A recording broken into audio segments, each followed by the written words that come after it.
Greens from the Black Country, guys. I'm so excited to show you this video. This is another one of the collections that I have within my collection, if that makes sense. I have a collection within my collection. This is my Lord of the Rings coins. Now, when I say I like Lord of the Rings, that is a slight understatement. Lord of the Rings is such a massive part of who I am. Like, it's my favourite book, it's my favourite film. I love everything about it. And I have a lot. When I say a lot, I mean a lot of Lord of the Rings merchandise. I love Lord of the Rings so much. But these are beautiful. These are the original ones that came out during the first Lord of the Rings, when it first came out. Like, I was 13 when it first came out, so that's a few years ago. Like 2001, 2002, something like that we're looking at. So, where to start? Obviously, we've got to start with the ring itself, because there would not be a story without the ring.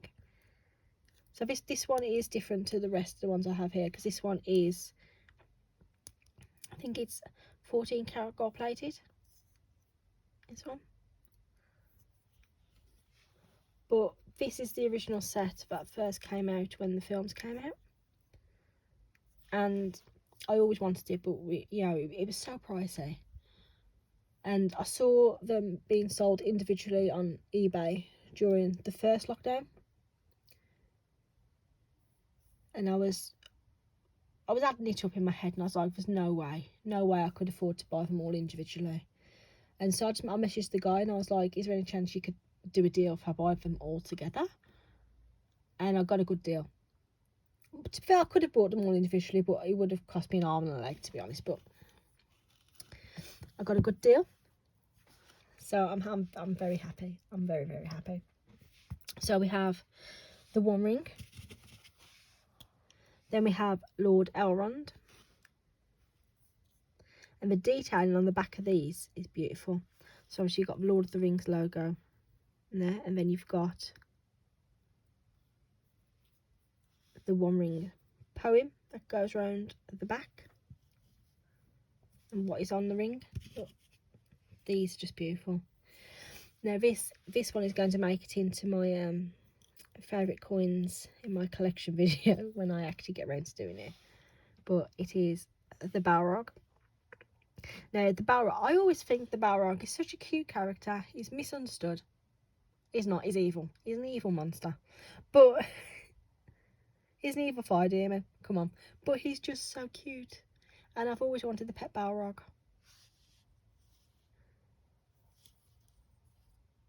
And I just think it's stunning. Then we have Saruman, played by the late Christopher Lee. Now, one of my favourite memories, which I will take to the grave, is it was the day after Christopher Lee had died, and me and my friend we was at Download Festival. I think he died like the Thursday, and we was there like Wednesday to Sunday camping. And it was a Thursday, and they played all 3 Lord of the Rings films. And obviously we was taking shots when the ring came into, shot and everything. So imagine a field with thousands of people in it, watching a big screen of Lord of the Rings. And then everyone cheered when Christopher Lee came on screen, because obviously he just passed away. So we was all cheering for him, taking shots when the ring was on. And then the one thing I would take to my grave, I would take it to my grave to the dying day. You know, when the scene in The Fellowship of the Ring, where they've all ran across the bridge in the Mines of Moria, and the Balrog's coming for Gandalf, and Gandalf is like, You shall not pass. Imagine a festival field full of festival goers all saying that at the same time. My God, it is one of the best memories that I hold in my life. And I will take that memory to my grave. Because it was just such an amazing feeling to be with such a large group of people having the same moment.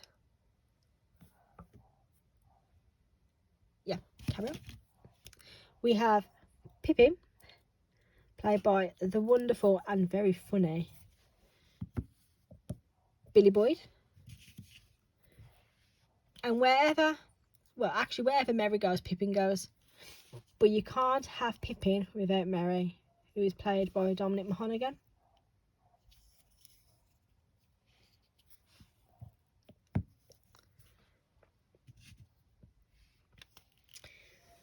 We have Samwise, who is played by Sean Astin. The Frodo coin is coming, but Frodo's going to be last because Frodo's my favourite. We have Faramir.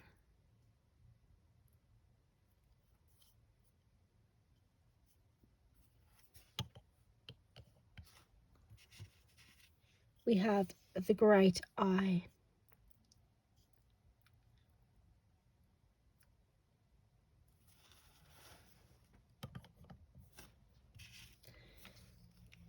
We have a Gimli, son of Gloin.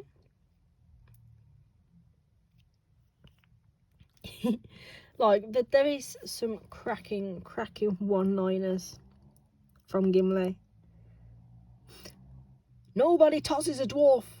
Mind the beard. And we have Legolas here as well. And the classic, banter between these two in the films, I think it just adds that other dimension to it. What's going on? Would you like me to describe it to you, or would you like me to find you a box?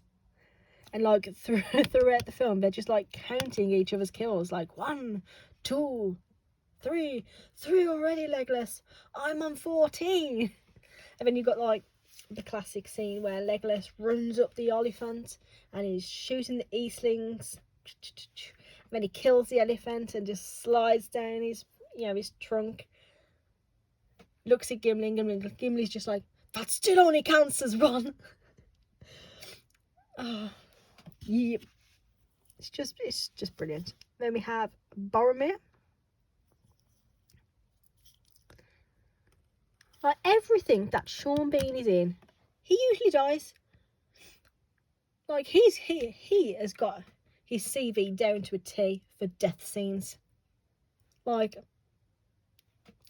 one can die better than Sean Bean. He's had plenty of practice. Then we have the Lady Galadriel.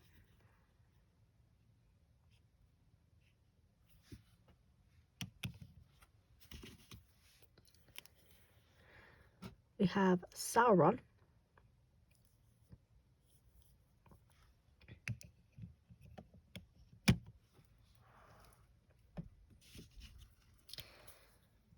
Aragorn.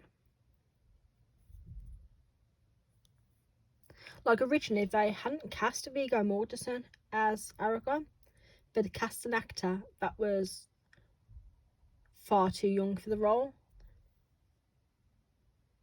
And they had I think it's a 4 or 5 hour call with Viggo Mortensen to try and persuade him to be Aragorn. And my God, I am so glad that they had that call and managed to get him, because there's no other. This film was cast so well, and I don't think anybody else could have played any of the characters as well as these actors played these characters. Can you tell I'm very, very passionate about this? We have Bilbo.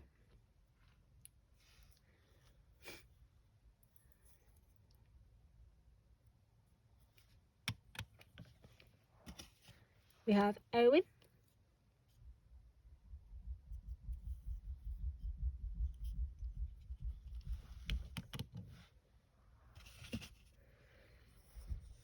We have Arwen.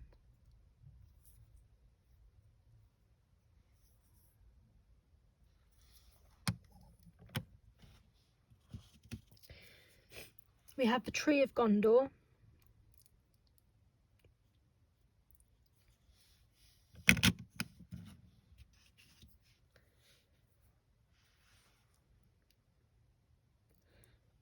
Gandalf, played by the wonderful Ian McKellen.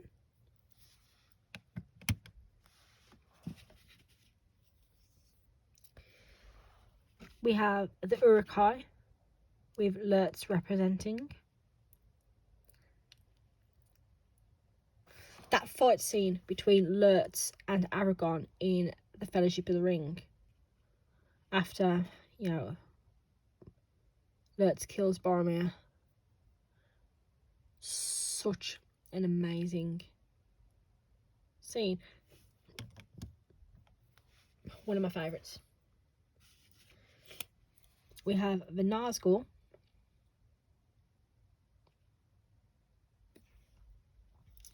Like, one of my favourite scenes in the entirety of the Lord of the Rings, including the extended scenes of Lord of the Rings, is they've just been on top of Weathertop when they first meet Aragorn, and Frodo has been stabbed by the Morgul blade, and Arwen's come and like they're looking for the Kingsfoil weed, trying to save him. So Arwen's got him on the back of the horse, and she's, you know, being chased by the Ringwraiths, and it pans out to like a wide shot scene, so like you just see Arwen, and then the Ringwraiths are like spread out behind her in like a V shape.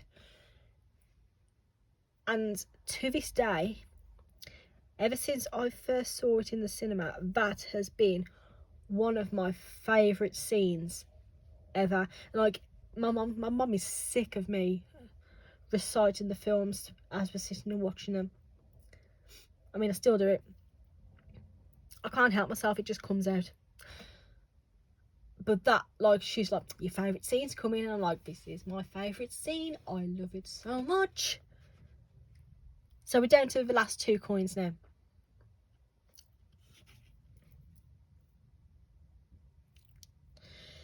Stupid hobbitses, always making cruel lies about poor Smeagol. What has Smeagol ever done to him? Yes, precious. We have Gollum. Now, I mean, if Andy Serkis ever decides that he doesn't want to do the voice of Gollum anymore, I will quite happily take up that sword and I will be the next voice of Gollum. I would quite happily do that. We'll put Gollum. Where's Gollum going? We'll put Gollum down here. I've said the best to last. Well, my favourite to last. Now, originally, I didn't want to go and see Lord of the Rings. Like, it was one of my favourite books anyway. Like, I'd read it a few times in The Hobbit. And I've just been to see Harry Potter and the Philosopher's Stone. And they'd missed out so much of the book. And I was so... I mean, it's a good film, don't get me wrong, they did a good job at, you know, at the end of the Harry Potter books, but, and the Harry Potter films, but I was so disappointed, because to me, they'd missed out so many key points, and I was just really disappointed. And I was 13, and Mum was like, you cannot stay on your own, you need to come with us to cinema. And I'm like, they're going to ruin the film, and I'm not going to enjoy it, I don't want to go. And I ended up going because Mum wouldn't let me stop in the house on my own, and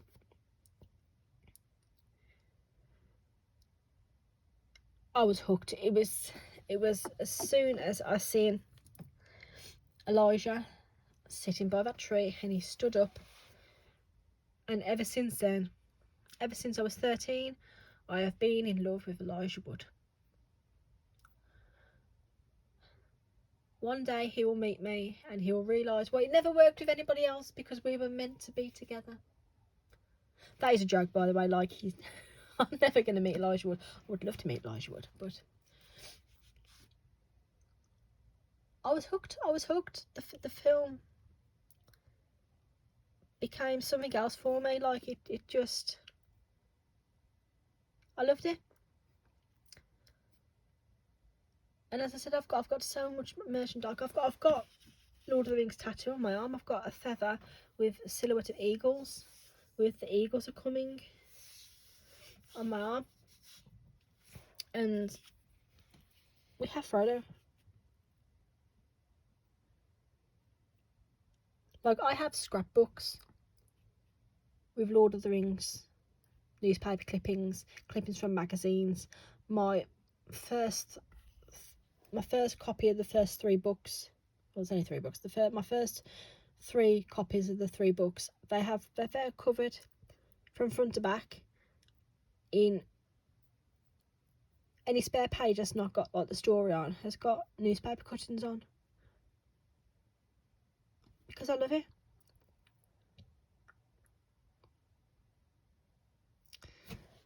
And this one is my favourite out of the entire collection.